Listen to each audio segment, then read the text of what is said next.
A college administrator literally shreds a copy of the United States Constitution to placate an undercover reporter posing as a student triggered by Constitution Day celebrations.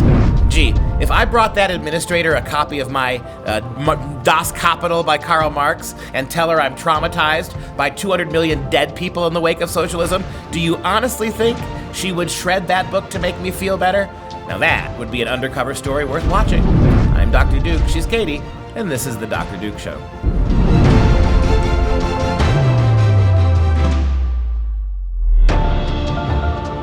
Hello, everyone, and welcome to The Dr. Duke Show, the only program that keeps you educated on the craziness impacting K-12 classrooms and college campuses around the world. Today we start on campus, where an undercover video shows a university administrator, a couple of them actually, willing to shred, as in paper shred, the United States Constitution because some kid posing as a reporter is triggered by our evil racist Constitution. This is a story that is both shocking and utterly unsurprising. Well, none of this, when you know that Project Veritas is involved, none of it should be shocking, because that's what Project Veritas does. So Project Veritas had an undercover reporter, as they do, go into the school and pretend that the reporter actually pretended to be a student.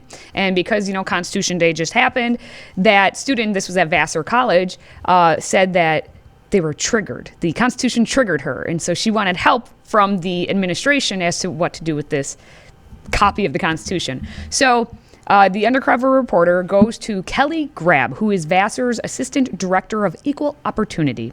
And she says she had a panic attack. The student said, I had a panic attack in response to the distribution of the Constitution by the Cato Institute that basically it's just distraught her because the Constitution clearly triggers everyone. And so because of this, she's been hiding in her room ever since, she claims. Okay, so Grab then says that the college certainly wants to avoid causing students harm. And she asks the student, reporter, what could be done to create an educational moment? And so the reporter says, you know what, maybe the Constitution should be removed from campus permanently. And Grab said she doesn't back that idea, but asks if there was anything that could be done with a copy that was brought directly into the office. See what happens. Is there a shredder that I could use? A shredder? Mm-hmm. Yeah. In here?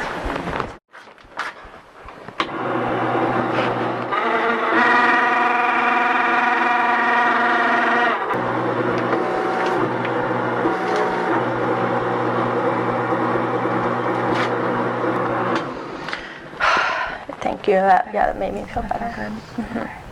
Mm-hmm. The nanny baby state of American education has to stop. This is why so many of the draconian anti-free speech, anti-free association things on campus happen, because someone's feelings are going to get hurt. All of this radical leftism, where radical leftists are allowed to scream and chant and shut down conservative speakers, that's because you might hurt the feelings of a leftist. So when a leftist is raging and whining and crying and throwing themselves against barricades to get a conservative speaker banned, that's to protect the sensitive feelings of the protester, of the little snowflake. Meanwhile, situations like this, the United States Constitution triggers a snowflake in disguise. Mm-hmm. And what happens? It just shows you how quickly that instinct kicks in. In the comfort of our administrative rooms, where we're not here to educate you, we're not here to say, hey, buck up, child. Sometimes you got to encounter ideas that challenge you. Hey, child, get over the fact that you're going to be surrounded by books and ideas that you may not like. No, what do? We have these soft, glowy comfort zones, right? Where I'll burn your book for you. I'll shred the Constitution if it makes you feel bad. Again, Miss Grab, these Dickensian names. Miss Grab, is put on the spot by this reporter. There's no doubt about it. But yet this cloyingly need to play mommy in absence. This is the death of education. And again, I want to remind you, they're doing this. Every violation of kids' free speech rights, every violation of constitutional values, every out of whack norm where liberal kids can say and do literally anything. Minority kids can get away with almost anything they want to on campus, because to not let them do it would hurt feelings. That's the reason universities exist now, to include everybody, which means everybody gets a participation trophy. Everybody's got to come, especially people who aren't qualified have to come, because you can't have inclusion without that. And then once they're here, their feelings are the only things that matter. Yeah, education be damned. And that's what happens. So when that reporter/student comes in to talk to Grab had options. She's a hopefully coherent adult with a, prefrontal cortex that's actually working.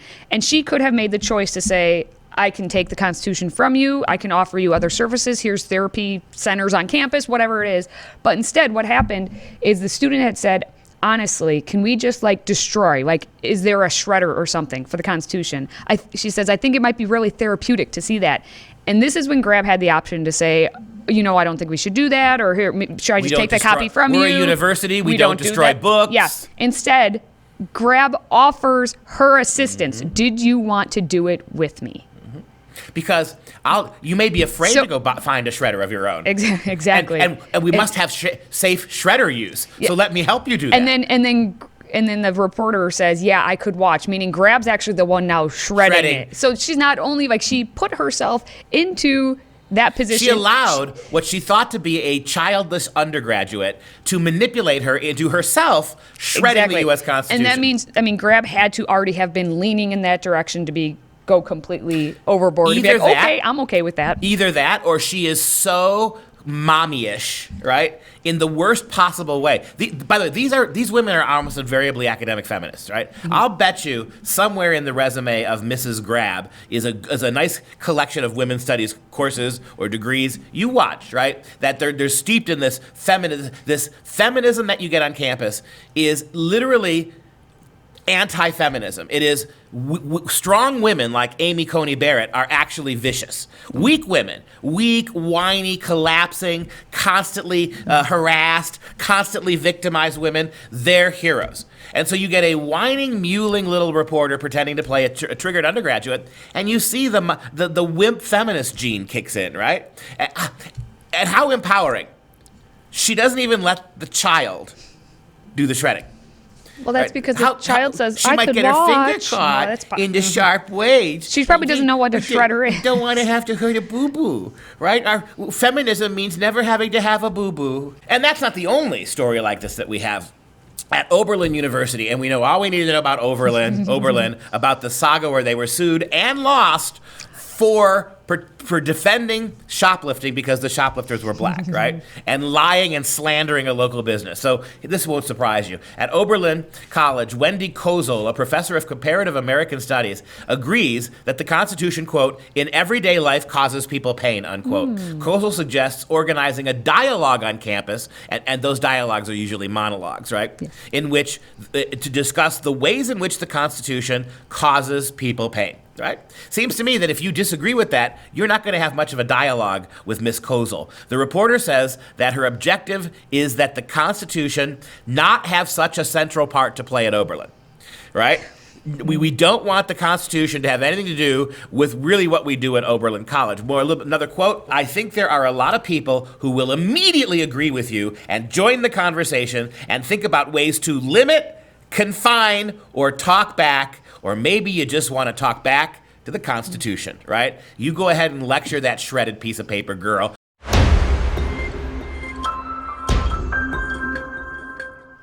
So since we know that pretty much students on every college campus have no idea about the Constitution, they have no respect for the Constitution, they just don't like the Constitution, period. And then when it comes to the Supreme Court, who is supposed to, use the Constitution to actually delineate what's happening with our laws and whether they're just or not, we find that students just think we should go modern with it. So the College Fix got the College Pulse to do a poll of about 1,000 students, and they were asked this question. Should future U.S. Supreme Court nominees base their rulings on their understanding of what the U.S. Constitution meant as it was originally written, or should future nominees base their rulings on what they think it means in current times? To be hip, hop, modernist. But 69% replied they want current times, and that's not that shocking to me. 19% supported that it should go to the original meaning, and the rest are just simply not sure, probably because they don't even know what the Constitution is. So less than one in five college students, less than 1 in 5 college students actually believes that the Constitution should be interpreted as it was written. That tells you everything you need to know about how we've been teaching history in these colleges, how we have not been teaching civics. These kids just, quite frankly, are too historically ignorant to warrant a vote. You should not allow people like this to vote. I'm sorry, it's going to sound elitist, but these kids are in college. They spent their whole life in school, from the time they were 5 years old to the time they hit 22 and 23 when they're surveyed in these stupid surveys. And what do you learn for that entire time of their sentient life as human beings? That they have been completely and utterly miseducated or not educated at all about the basic realities of what the Constitution is or how this country functions. Of course they want to change it. You have told them, you've given them nothing, teachers. You've given them nothing, professors, to make them understand what the colonial period is. And now you're going to be bringing in the 1619 curriculum, which is going to make it even much worse. When the 1619 curriculum has its place, they're not going to be saying you should teach 20, less than 20% aren't going to be saying, yes, we should stick to the fundamental meaning of the Constitution. 89, 99% of these kids are going to be saying, interpret it, burn it, shred it is the thing you have to do. Shred it. 86% of the Democrats, or the people who say they're Democrats, say they want the modern interpretation, yes, which doesn't shock me. 70% of the independents who... if you say you're independent, it means you're not really politically affiliated, but you're going to go off of what you hear in the college classroom. So that number probably actually should be higher. 26% of Republicans say they want the modern interpretation. So that's still 1 in 4 Republicans who say they want the modern. These are just all college kids, you got to remember. And how many of them are poli-sci majors or history majors? And that doesn't actually help them. That doesn't qualify them to be any smarter. Listen to what my colleague just said. Listen to what my esteemed colleague said. They're just college kids. How sad is it? No, but how sad is it that that's true? That all you can do is dismiss them. These are incredibly uneducated, intellectually pampered and spoiled, babysat little snowflakes. You saw what happened with Professor Grab and her little fake student. They're coddled, they're petted, they're stroked, they're not taught anything. They're completely insulated from the realities of what it means to be a country based on liberty and individual rights and freedom. Katie's right. All you can do is wave your hand and say, they're college kids. That's like saying it's academic about professors. Yep. That's your way of saying, yeah, they're academic. They're academic. When you realize that it's academic, ignore them. True. But now you're saying, and now you've got liberals in states like California pushing for 16-year-olds to vote. Oh my goodness. I mean, 16-year-olds. I almost wonder if you'd be better off having a 16-year-old with a high school diploma vote versus a 23-year-old with a college degree. I honestly think if you were allowed to choose between them, I'd rather enfranchise the high school kid than the actual college kid. Years you can't vote until you're right. As long as every year you're in college, dark times. You don't get to vote. Those are your dark years. You don't get to talk about them. Call them the mulligan years, right? Mulligan. Where everything it can take you 3 or 4 years after you graduate to forget all the stupid things that you were taught that have no application in the real world.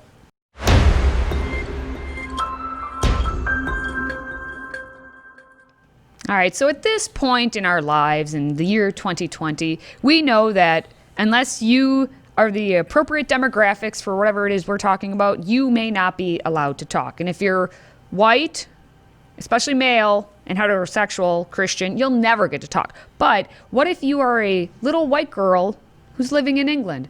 Apparently you can't talk either. That's the message that was given to a little girl named Kelsey.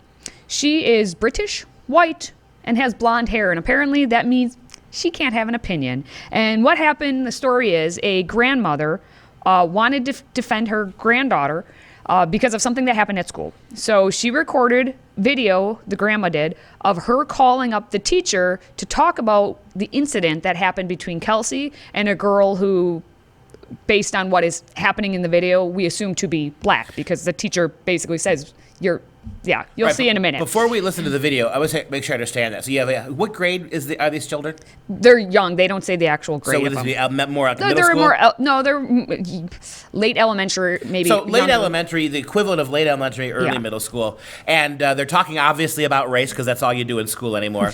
And the little blonde girl has an opinion. And then when she voices her opinion, her teacher says, Yeah. So, well, basically the story goes that Kelsey and this girl were having a disagreement where Kelsey supposedly, again, this is all via, secondhand stuff, that Kelsey refused to honor Black Lives Matter. This is over in England, by the way. Honor it. Does that mean genuflect and kiss the ring? Yeah, basically. Yeah, and so the teacher then defended the black student's side because Kelsey, as you'll hear, wasn't in a position to know how the black girl feels. Just roll the clip. Did you say to the children this morning, Ulysses and stuff like that Kelsey shouldn't have an opinion because she's white and she was born here and she's got blonde hair? Did I say this? Yes. Well, I can't remember, maybe. Oh. The girl said to me that Kelsey said something about Black Lives doesn't matter, and I said Kelsey isn't in a position to know how black girls feel. All right, okay. It's just human, No, she's human. She's human, Nan, but she's not black. She's not black? And what does that mean? And what does that mean? I don't know. I mean, what do you want me to say? You understand, Nan? She's human, but she's not black. To be human is a degree below black. If she were black, she could have an opinion on everything, mate. But she's human. She's not black. Don't you understand that, Nan, to be black means that you have greater priorities and gifts than if you're a boring white girl? I don't know what you want me to say, Nan. Nan! Oh, it's so good. Well, if you watch the entire video, it kicks off excellently by the teacher going, "Hey," and then grandma goes, "Hello, is this, Miss Zism," or they can't, I don't know what the name Dutch is. Or something. Yeah. So, and then immediately the teacher is like, "Hello, can I help you?" Hello. She's like, "Hello." What was hey, dude, hey. becomes hello, may I help you? Michael Caine's taking over the conversation. Michael Caine. It's so good. Anyway, the grandma did tell the teacher that, Kelsey hasn't been in school then because she was crying because of the whole situation. And it's the whole defense of the teacher is, well, as you heard, well, did I say that? Well, I can't remember. Every time she's like, oh, maybe I said it. And then she follows up with, this is a very sensitive subject. Like, okay, thanks, teacher. Right. So, thank you. So that's wow. First she disavows. She plays stupid. Yep. She plays stupid. Then she says she can't remember. And then she says, should we be talking about this? Yep. And then she says, all right, I'll put it on the table for you, bloke. She's white. She needs to keep a white pie hole shut whenever anybody with more melanin speaks. That's the way it works in UK schools. Well, it's because Nan caught her saying, yeah, we have video of it. She's like, oh, do you? Tea and crumpets. And this is what happens, right? When the purpose of the elementary middle school teacher or the college professor is not to engage in debate, not to promote both sides of the issue. The purpose of a modern day teacher from kindergarten all the way through the university is tell children to shut up when different races are speaking. Anybody who's speaking who's not white, cisgendered, female, or male, shut up. Any minority voice whatsoever, the rest of you shut up. That's what these PhDs and these master's degree in education, right, mate? That's what they stand for. They're not educators. They are censors. They are not educators. They're professional bullies, these teachers, right? We're going to make sure that the white kids learn what we think they are and what the minorities, what we're teaching minority students they are. We're going to censor classroom discussion. We're going to squash any kind of debate or true interaction that might lead to understanding by telling little white girls that you are not black. You're human, but you're not black.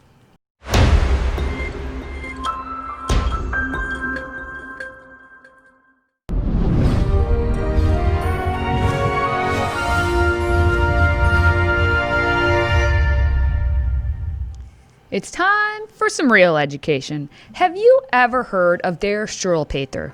Maybe you know Shock-Headed Peter or Shaggy Peter. Either way, it's an 1845 German children's book by Heinrich Hoffmann with 10 illustrated and rhymed stories, each with a moral, showing the consequences of misbehavior. And it's pretty exaggerated, if I must say. The book's title is also the title of the first story.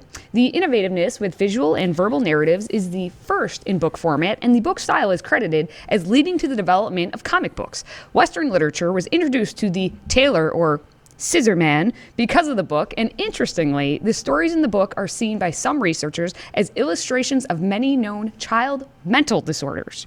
And you might be able to suggest that movies like Edward Scissorhands have been influenced by the book. Now, again, I'm going to be very clear. Do I consider this to be an instant classic along the lines of some of the other works we've looked at? No. The reason I picked it was because it was featured in an episode of The Office, the American version, where Dwight K. Schrute, who is legendary for his German background, his closed society German background, and the implication that perhaps his grandpa is a bit of a Nazi war criminal. Grandpa Manning was his name. Still Sure. puttering somewhere down in Argentina. The implication of a Nazi background, because in the show Dwight Schrute, at Take Your Daughter to Work Day, he sits down with a bunch of little kids and begins to read this mid-19th century children's etiquette book, basically, which is just shocking by modern sensibilities, right? There's one little girl who sucks her thumb. Sasha is her name. And Dwight reads the passage where it says, the great tall tailor with his great big shears comes along and snaps off the thumbs of little girls who suck them, right? So, and of course, everybody's kind of shocked by this. But it is kind of an interesting, over and above its reference to The Office. Katie and I make those kind of jokes here all the time. So if you're Office literate, you might get them. But this is, again, Der Struwelpeter, right? And show some of the image there. They are creepy. I mean, there's the images there. You see the kind of creatures, the kind of illustrations. Now, Heinrich Hoffmann, he did all of his own illustrations besides writing the text of this. And you can see the scissors there on the pedestal. You see the scissors there? The great tall tailor, right? With his sharp scissors. Show the next image there. And these are really creepy, right? And they were meant to be advice books for parents, and especially for little kids, about how they are to behave, how they are to interact with adults if they act at all. And you can see some of the images are very. This is really one of the first meaningful books illustrated for children, right? And it's very unique that Hoffmann himself did the illustrations. You can see here, not exactly sure what this one's about, but maybe the kid wouldn't need his drink her milk or something, or maybe he's rocking back in his chair and falls and pulls the tablecloth off with him. Maybe this is just dad smacking the kid, knocking him over because he doesn't help Mose feed the cows. Who knows? But the images are about. We've been talking about snowflakes in this episode, right? We've been talking about how childishly we rear children, how people in authority now are treating college kids as if they're babies. And it's kind of nice to take you back to the middle of the 19th century, where a good whack across the face probably would have done some of these kids a lot better than the squishiness they're getting in their middle schools and colleges. All right. As always, if you're a fan of the show, please consider a one-time tax-deductible donation of $99 toward our Patriot Club. And as a thank you, we will ship you this impressive stainless steel tumbler etched with the words, "Freedom never tasted so good." So visit patriotclub.us to get started. That's patriotclub.us, and you'll help keep us going. Now let's wrap things up with our fun fact of the day. The 53-minute film of Der Struwelpeter from 1954 is available on YouTube. And if you take a look at it, it is horrifying.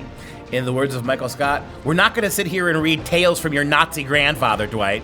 Boom. Roasted. And that's going to do it for this show. For Freedom Project, I'm Dr. Duke. She's Katie. Until next time, stay shrewted, my friends.